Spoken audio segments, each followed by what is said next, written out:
আজকে মুসলমানের দুরবস্থা কেন? সংখ্যায় তো 200 কোটি, 70% সম্পদ মুসলমানদের কাছে।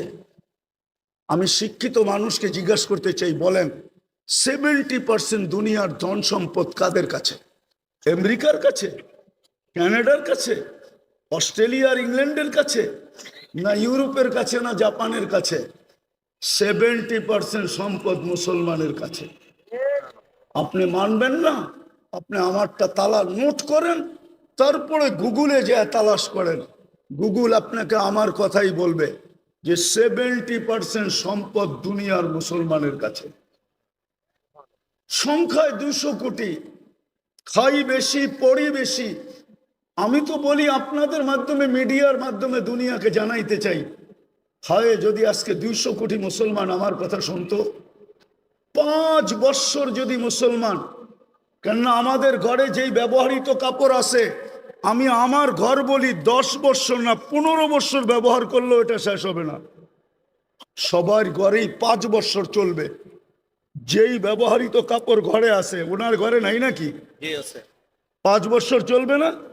আজকে যদি 200 কোটি মুসলমান বলে, আমরা 5 বৎসর ধরে কোনো কেনাকাটি করবো না, শুধু কাপড় চোপড় প্রসাধনী। ঢাকা শহরের কোন ঘরটা, কোন বাসাটা ছোট একটা মিনি কসমেটিক্সের দোকান না? বলেন আমাকে। একটা রিক্সাওয়ালার ঘর পর্যন্ত মিনি কসমেটিক্সের দোকান। একজন গার্মেন্টস কর্মীর ঘরটা পর্যন্ত একটা মিনি কসমেটিক্সের দোকান। সে যদি বলে 5 বৎসর আমরা কোনো প্রসাধনী কিনবো না, 5 বৎসর কোনো কাপড় চোপড় কিনবো না, দুনিয়া সিধা হইতে সময় লাগবে না, 2 দিন পরে দেখবেন আপনাদের পায়ে সারা দুনিয়া পড়বে। ওদের সব ফ্যাক্টরি বন্ধ হয়ে যাবে। কিন্তু মানবে কে? তো যেটা বুঝাইতেছিলাম, দুরবস্থা কেন একটু ভাবেন। চিরদিন এইখানে থাকবেন? আপনাকে নির্বাচিত করছে কে মানুষ হিসাবে? আরে বলেন না, মানুষ হিসাবে কে নির্বাচিত করছে? নির্বাচক কে? নির্বাচন কমিশনার? কোন দল? কোন জনগণ? কোন রাষ্ট্র? কে? আরে জোরে বলেন। আল্লাহ বললে গুনাহ হবে না, 40 নেকি মিলবে, 40। দুঃখ তো এইখানে নাই কোনো যুবক যে ডেলি 10 বার আল্লাহ বলে। 10 বার বলুক যুবকরা। অথচ ঢাকা শহর পুরা মাথার উপরে উঠায়া চলে। ওর হাঁটার স্টাইল দেখলে অন্যরকম, বাইকে থাকলে আরেক রকম, পিছনে যদি আর কেউ থাকে তাহলে আরেক রকম। কিন্তু কার যৌবন দিয়ে চলে? হ্যাঁ, যৌবনের দাম কত? বলেন না, যৌবনের দাম কত? নাইলে যে মডার্ন হারবালকে জিজ্ঞেস করেন, নাইলে কলিকাতা হারবালকে জিজ্ঞেস করেন, চাইনিজ হারবালকে জিজ্ঞেস করেন। যদি এটাও জিজ্ঞেস করতে না মনে চায়, তাইলে আমেরিকা হারবালকে জিজ্ঞেস করেন যৌবনের দাম কত। ওইখানে বিক্রি হয় না? না হয় না? হয়, যৌবন বিক্রি হয়, ঠিক না? হুজুররাও কয় বিক্রি হয়। দুরবস্থা হবে না কেন এই উম্মতের? যেই উম্মত কয় যৌবন হারবালে বিক্রি হয়। যৌবন কই বিক্রি হয়? হারবালে। যৌবন কে দিছে? ওর বাহাদুরির উৎস কি? যুবকের বাহাদুরির উৎস কি? ওর যৌবন। যৌবন যৌবন না থাকলে ওর দিকে কেউ তাকায় চোখ টিপি দিত না।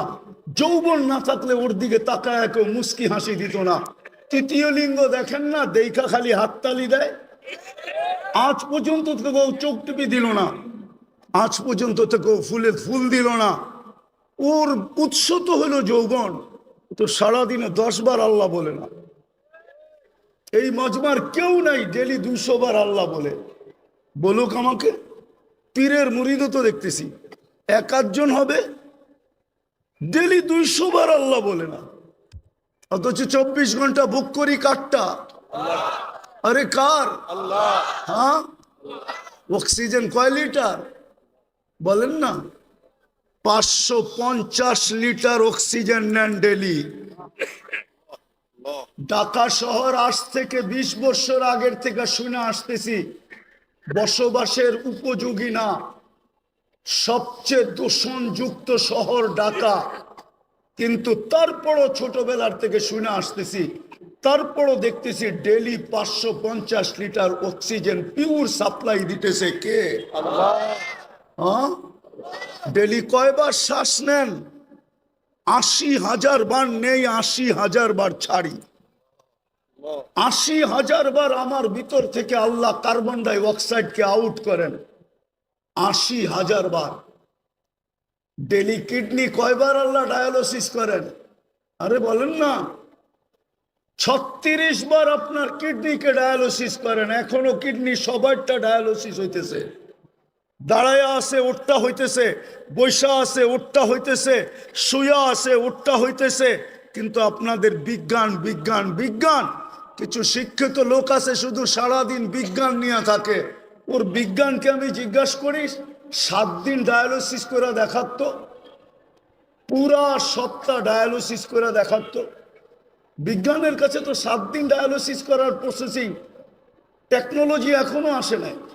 বরং এখন ডাক্তার বলবে 7 দিন করাইতে হলে আর করার দরকার নাই, বাড়িতে রাখেন, যেই কদিন বাঁচে বাঁচুক, তারপরে মরা যাবে। 5 দিনের উপরে তো ডায়ালিসিস করতে পারে না। বিজ্ঞান বিজ্ঞান বলেন সারাদিন। 4 ঘন্টা তো লাগে একবার ডায়ালিসিস করতে, টাকা বাদিয়ে দিলাম। আমার আল্লাহ তো ডেলি ডায়ালিসিস করেন 40 মিনিটে একবার কমপ্লিট করেন। 40 মিনিটে 24 ঘন্টায় 36 বার ডায়ালিসিস হয়। 200 বার তো আল্লাহ বলে না। 80 থেকে 80 বাদ দিয়া দেন, তারপরও তো আমি আপনার কাছে 3 বছরের পাওনা আছি। আপনি আমার কাছে কোত্থেকে পাবেন? বলার সুযোগ আছে না নাই? কার কারণে পাইলেন? মুহাম্মাদুর রাসূলুল্লাহ। পুরাটা পড়েন, পুরাটা মুহাম্মাদুর রাসূলুল্লাহ সাল্লাল্লাহু আলাইহি ওয়াসাল্লাম। পুরাটা পড়লে 120 নেকি পাবেন। আর যদি পুরাটা না পড়েন, শুধু মোহাম্মদ বলা, এটা মালিকি মুযহাবে সবচেয়ে বড় বেয়াদবি। আপনি কিতাব উঠায় দেখেন, হয়তো বলবেন রসুল্লাহ, নাইলে বলবেন মুহাম্মাদুর রাসূলুল্লাহ। মুহাম্মদ সাল্লাল্লাহু আলাইহি ওয়াসাল্লাম বলা বেয়াদবি। আল্লাহ বন্ধুকে কখনো নাম ধরে ডাকেন নাই। কোরআনে উঠান, কোথাও ইয়া মোহাম্মদ বলে আল্লাহ সম্বোধন করেন নাই। সদা সর্বদা আল্লাহ কোনো না কোনো অন্য ধরনের শব্দ দিয়া, কখনো মুজাম্মিল, কখনো মুদ্দাসসির, কখনো ইয়াসিন, কখনো তহা, এক এক নামে, কখনো রসুল্লাহ, কখনো আব্দুল্লাহ, এক এক ভাবে আল্লাহ সম্বোধন করছেন। কিন্তু ডাইরেক্ট নাম নিয়েও ডাকেন নাই, নাম নিয়েও সম্বোধন করেন নাই। যাক, যেটা বুঝাইতেছিলাম, আমরা তো আমাদের দামও জানি না। তো আজকে এই উম্মতের এই দুরবস্থা কেন? সারা দুনিয়া যদি পর্যালোচনা করি, তো উম্মতে মুহাম্মদের এই দুরবস্থা কেন আজকে? আমি একটা উদাহরণ দিই। আমি চিল্লানে বিশ্বাসী না, রাগ হয়েন না, পায়ে হাত রাখি। আমি তো যুক্তি তর্কতে বিশ্বাসী, বাস্তবে বিশ্বাসী। আমাদের যদি দুরবস্থা না হইতো, গত অক্টোবর থেকে নিয়ে এই অক্টোবর পর্যন্ত 2টা জাতিসংঘের বাৎসরিক সম্মেলন হইল, ঠিক না? গত অক্টোবরে একটা, এই অক্টোবরে একটা, ঠিক না? সত্য তো? গত অক্টোবরে কেউ গেছিল প্লেন ঘোড়া, এই অক্টোবরে কেউ গেছেন 60 জন 8 জন নিয়া গেছেন। তো দুনিয়ার 60টা মুসলিম দেশের কর্ণধাররা ছিল, দেশের পরিচালকরা ছিল। হুজুর, মাইকের দিকে চায় লাভ নাই, এটা লিপ টাচ, আমি এটা চিনি। কানেরটা দিতে বলেন, ডাইনে গেলে আওয়াজ টানবে না, বামে গেলে আওয়াজ টানবে না। ওয়াজ শুনতে হলে ধ্যান লাগে, মনোযোগ লাগে। আর কনসাল্ট শুনতে হলে আওয়াজ লাগে। কেননা কনসাল্টে আওয়াজ ছাড়া যুবকদের কোমরে শক্তি আসে না, আর যে গায় ও মজা পায় না। আর যে নাচে ওরও শক্তি আসে না। আমরা জানি এগুলা। কনসার্টে আওয়াজ লাগে, ওয়াজে মনোযোগ লাগে। এই জন্য আল্লাহ ফাস্তামিউ বলছেন, নাইলে আল্লাহ বলতেন ড্যাগ যত পারো লাগাও, কিন্তু আল্লাহ তো ড্যাগের কথা বলেন না, ফাস্তামিউ বলছেন মনোযোগ দিয়ে শুনেন। কনসার্ট শুনতে শুনতে শুনতে শুনতে এখন ওয়াজ যারা শুনতে আসে ওরাও আওয়াজ চায়, কেন সারাদিনই তো কনসার্ট শুনে, গান শুনে, নাইলে নাচ শুনে, নাইলে এটা শুনে। আগে কথা বলতে দেন, কথা কিন্তু উপর থেকে আসে, এইখান থেকে না। কেননা সিরাতুন নবী, কথা উপর থেকে আসবে, এইখান থেকে আসবে না, এটাতে আমি বিশ্বাসী না। আমি তো ঢাকা শহরে প্রোগ্রাম করিই না, এটা ফাঁদে পোড়া করে ফেলছি। কেননা আমি ঢাকা শহরে বড় হয়েছি, আমি ঢাকা শহর চিনি না। আমি মধুবাগ চিনি, এখনো আমি বলতে পারবো কয়টা পুরান ইটের বাড়ি ছিল আর কয়টা খালি ছিল, টিনের ঘর ছিল। আমি তো বড়ই হয়েছি এই এলাকায়। এই সমস্ত গলি সব আমার ডাঙ্গুটি খেলার গলি। কেননা আমি যখন গভর্নমেন্ট স্কুলে পড়তাম তখন এই সমস্ত এলাকায় আমি ডাঙ্গুটি খেলতাম, মার্বেল খেলতাম। আমি তো চিনি, হুজুররা না চিনলে কি হবে। আমি বড় হয়েছি এই ওই পাড়ে, চৌধুরীপাড়ায়। চৌধুরীপাড়া বেশি দূরে? হ্যাঁ, আমি তো বড়ই হয়েছি এখানে, আমি চিনি এটা। ঢাকা শহরে বড় হয়েছি, ঢাকা শহর চিনি। তো যেটা বলতেছিলাম যে দুটা সম্মেলন হলো, ধ্যান দিয়া বুঝার মতো, কিন্তু আমি সামনে যা বুঝাবো। দুইটা বড় বড় সম্মেলন হলো, বাৎসরিক সম্মেলন। 60টা মুসলিম দেশের কর্ণধাররা ছিল। তার ভিতরে 4টা মুসলিম দেশের কর্ণধার ছিল যাদের টাকার চেয়ে বড় কোনো টাকা দুনিয়াতে নাই। কুয়েতের টাকার চেয়ে বড় কোনো টাকা দুনিয়াতে নাই। বাহরাইনের টাকার চেয়ে বড় কোনো টাকা দুনিয়াতে নাই। ওমানের টাকার চেয়ে বড় কোনো টাকা দুনিয়াতে নাই। ব্রুনাইয়ের টাকার চেয়ে বড় কোনো টাকা দুনিয়াতে নাই। কিন্তু 1 বৎসর 1 মাস, আজকে 17 থেকে 18 দিন ফিলিস্তিনের যুদ্ধ চলতেছে, ছোট একটা নিন্দা প্রস্তাব পাশ করতে পারে নাই। এইবার চিল্লান না কেন? 60টা মুসলিম দেশ মিলা। চলেন আরেকটু পিছিয়ে নিয়ে যাই। ঢাকা শহরে যত কাপড়, পুরান ব্যবহৃত কাপড় আলমারিতে ঢাকা শহরের প্রত্যেকটা বিল্ডিং এ আছে, সবগুলা যদি একত্রিত করা হয়, চ্যালেঞ্জ আমার সাথে, ইউরোপের কোনো একটা দেশে এত ব্যবহৃত কাপড় আলমারিতে নাই। তাইলে বোঝা গেল মুসলমান সবচেয়ে বেশি কাপড় পরে। মুসলমানের কাছে সবচেয়ে বড় টাকা, সবচেয়ে বেশি পোশাক মুসলমান পরে। আমাকে তো বুঝাইতে হবে না, কেননা আপনাদের উন্নত দুনিয়ার ভিতরে একটা দেশ আমার বাকি আছে, নিউজিল্যান্ড।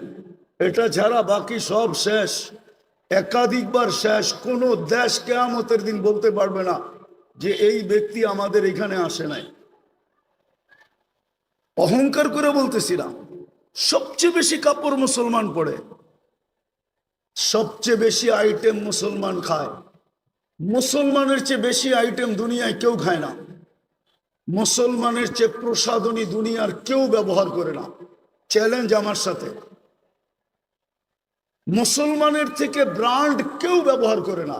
সবার কাছে মোবাইল আছে, ব্র্যান্ডে যায়, ওর ওয়েবসাইটে যায় জিজ্ঞাসা করেন তোমার ব্র্যান্ড সবচেয়ে বেশি কিনে কারা, ম্যাকডোনা সবচেয়ে বেশি খায় কারা, আরে বলেন না, কেএফসি খায় কারা, সবচেয়ে বেশি মুসলমান। লাডু সবচেয়ে বেশি ব্যবহার করে কারা, দুনিয়ার রুলেক্স সবচেয়ে বেশি ব্যবহার করে কারা, সবচেয়ে বেশি ব্র্যান্ড মুসলমান ব্যবহার করে। আমি তো কোনো দেশে দেখি নাই যুবকরা, বাংলাদেশের যুবকরা যেরকম চুল কাটে, একজনকে জিজ্ঞাসা করেন নেটে না দেখা চুল কাটে কিনা।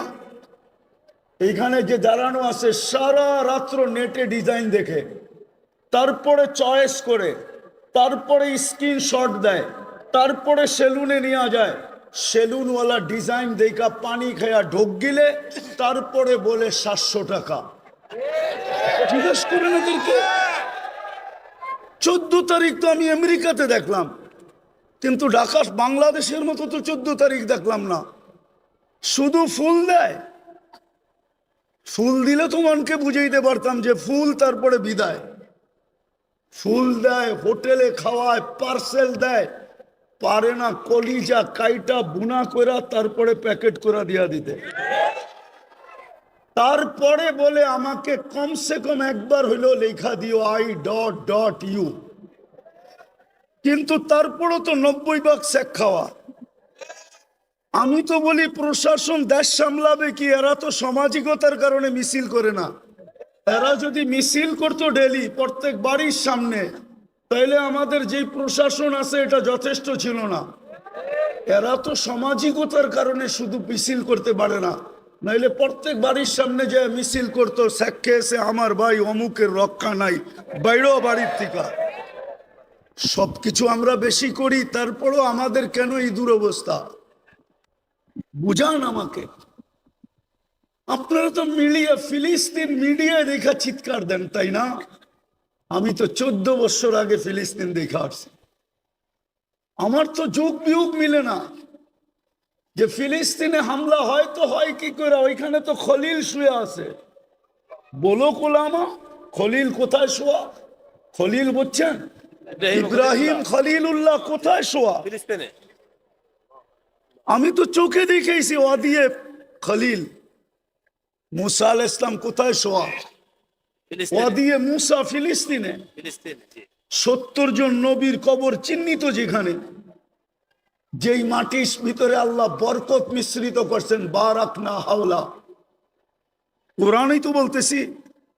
সব বাদই দিলাম, যেইখানে আল্লাহ সম্মিলন করেন বন্ধুর জিয়ারতের জন্য, তাও সাধারণ মানুষের সম্মিলন না। 1.25 লক্ষ নবীদের সম্মিলন শুধু বন্ধুর জিয়ারতের জন্য, বন্ধুকে দেখানোর জন্য। কেন না দেখায়া? বন্ধুকে না দেখায়া কদ আখাদাল্লাহু মিসাকান নাবিয়্যিন, বন্ধুকে না দেখায়া আরশের নিচে রুহের জগতে আল্লাহ বন্ধুর পক্ষে সমস্ত নবীদের থেকে অঙ্গীকার নিছিলেন। অঙ্গীকার যে ইদ আখাদাল্লাহু মিসাকান নাবিয়্যিন, কোরআনে আছে। নবীদের থেকে অঙ্গীকার নিছিলেন, কিন্তু বন্ধুকে দেখান নাই, রুহের জগতে ছিল। আমার মনে হয় বাইতুল মুকাদ্দাসে সম্মেলন করছেন যে রুহের জগতে তো অঙ্গীকার নিলাম, চেহারা তো দেখলে না, এইবার দেখো চেহারা আমি বন্ধু বানাইলাম, তো বানাইলাম কিরকম? আমার বন্ধুর চেহারা দেখো তোমরা। ওই জমিনে যেখানে 1.25 লক্ষ নবীদের পায়ের চিহ্ন, প্রথম কাবা। আমার তো যোগ বিয়োগকে মিলে না, ওইখানে কি করে বোম ফাটে? ওইখানে মিসাইল পড়ে তো পড়ে কি করে? আবাবিল করে তো করে কি? ফেরেশতা তাকায় দেখতেছে তো দেখতেছে কেন? আজকে কেন ছুটে আসে না? আজকে কেন আল্লাহকে বলে না? যেমন ইব্রাহিম আলাইহিস সালামের ব্যাপারে বলছিল। হ্যাঁ, ইব্রাহিম আলাইহিস সালামের ব্যাপারে বলছিল, জিবরিল আলাইহিস সালামও বলছিল অনুমতি দেন না সাইজ করি। সব ফেরেশতাই বলছিল আল্লাহ খলিল জ্বলবে আর আমরা দেখব, অনুমতি দেন না। তা আল্লাহ বলছিল যাও, যার জামু করতে মনে চায় করো, জলি খলিল তোমাদেরকে সাহায্য চায় তাইলে করো। কিন্তু সবাই আসছিলেন, কিন্তু খলিল তো খলিলই ছিল। খলিল তো জবাব দিছিলেন, আজকে খলিল জানে আর জলিল জানে। আজকে খলিল জানে আর জলিল চিনেন? জলিল আল্লাহ, জলিল আল্লাহ জানে। বাঁচাইতে চাইলে বাঁচাইবো, না বাঁচাইতে চাইলে না বাঁচাইবো, তোমরা সরো। আজকে খেলা দুইজনের হবে। তারপরেই তো আল্লাহ হুকুম দিছেন ওই জমিনে বোম ফাটে তো ফাটে কি করে? কিন্তু উম্মত পড়বে না। আরো কমায় নিয়ে আসেন, আরো কমায় নিয়ে আসেন। কিন্তু লজ্জার ছাপ চেহারায় ছিল, বলতেছিল লজ্জা লাগে, 9 বার গেলাম আবার যাব। কিন্তু দিলে আগুন জ্বলতেছিল, না পড়লে এই চেহারাটা আল্লাহকে কি করে দেখাবো? আমার মনে হয় তখনই আল্লাহ কানে কানে বলে দিছিলেন, বন্ধু যান, নিয়া যান, পড়বে 5 ওয়াক্ত, সওয়াব দিব 50 ওয়াক্তের। পরিশ্রম কমায় দিলাম, সওয়াব কমাবো না। বরং আরো বাড়ায়া দিব। বাজমাত পড়লে এক ওয়াক্তের সোয়াব 270 ওয়াক্তের দিব। মক্কায় পড়লে 1,00,000 ওয়াক্তের দিব। মদিনায় পড়লে 50,000 ওয়াক্তের দিব। বাইতুল মুকাদ্দাস পড়লে 25,000 ওয়াক্তের দিব। সাথে সাথে বন্ধু নিয়ে যান, আমি ডাইকা ডাইকা পড়ায় নিব। অফিস ওয়ালাকে অফিস থেকে ডাকবো, আদালত ওয়ালাকে আদালত থেকে ডাকবো, খামার ওয়ালাকে খামার থেকে ডাকবো, মেইল ওয়ালাকে মেইল থেকে ডাকবো, হাটওয়ালাকে হাটের থেকে ডাকবো, বাজার ওয়ালাকে বাজার থেকে ডাকবো, ঘাটওয়ালাকে ঘাটের থেকে ডাকবো, রোডওয়ালাকে রোডের থেকে ডাকবো, বাড়িওয়ালাকে বাড়ির থেকে ডাকবো, ঘরওয়ালাকে ঘর থেকে ডাকবো। এমনকি ঘুমায়া থাকলেও আমি উঠায়া নিব। আসসালাতু খায়রুম মিনান নাওম বইলা আমি ঘুমের থেকে উঠায়া নিব। একটা আদর্শের উপরে চলেন, আজকে আমরা একমত হই যে আজকের থেকে আমরা নামাজ ছাড়বো না। ওয়াদা? হ্যাঁ, পাক্কা? নামা আরেকটা কাজ করতে হবে, তাইলে ইনশাআল্লাহ ইহুদিদের স্লোগান ভাঙ্গা যাবে। ওরা কিন্তু আজকে স্লোগান দিতেছে, আমি প্রমাণ দিতে পারবো আপনাকে। ওদের কিতাবে লেখা আছে এটা সত্য, আপনি প্রমাণ নিলে নিতে পারেন আমার কাছ থেকে। আজ থেকে বলি না আমি, এটা 90 দশক থেকে বলি, কারণ আমার কাছে অকাট্য প্রমাণ আছে। ওদের কিতাবে লেখা আছে যতদিন ফজরের জামাত আর জুমার জামার সমান না হবে 200 কোটি জান দিলেও কোনো কাজে লাগবে না। বিজয়ের পালা শুরু হবে না। আল্লাহর ঘর খালি আপনাকে বিজয় দেয় তো দেয় কি কইরা? এটা কি বিবেকে বোঝেন না? 5 বেলা আল্লাহ ডাকে আর 90% মসজিদে আসে না, যায় নামাজে দাঁড়ায় না, যেই জায়গায় আসে ওই জায়গায় দাঁড়ায় আল্লাহু আকবার বলে না। ওকে সাহায্য করে তো করে কি কইরা? আপনি জিতা যাবেন শক্তি দিয়া? জিতেন না, জিতেন না। কোথায় জিতলেন এই পর্যন্ত? কোথায় জিতলেন? কোথায় জিতলেন?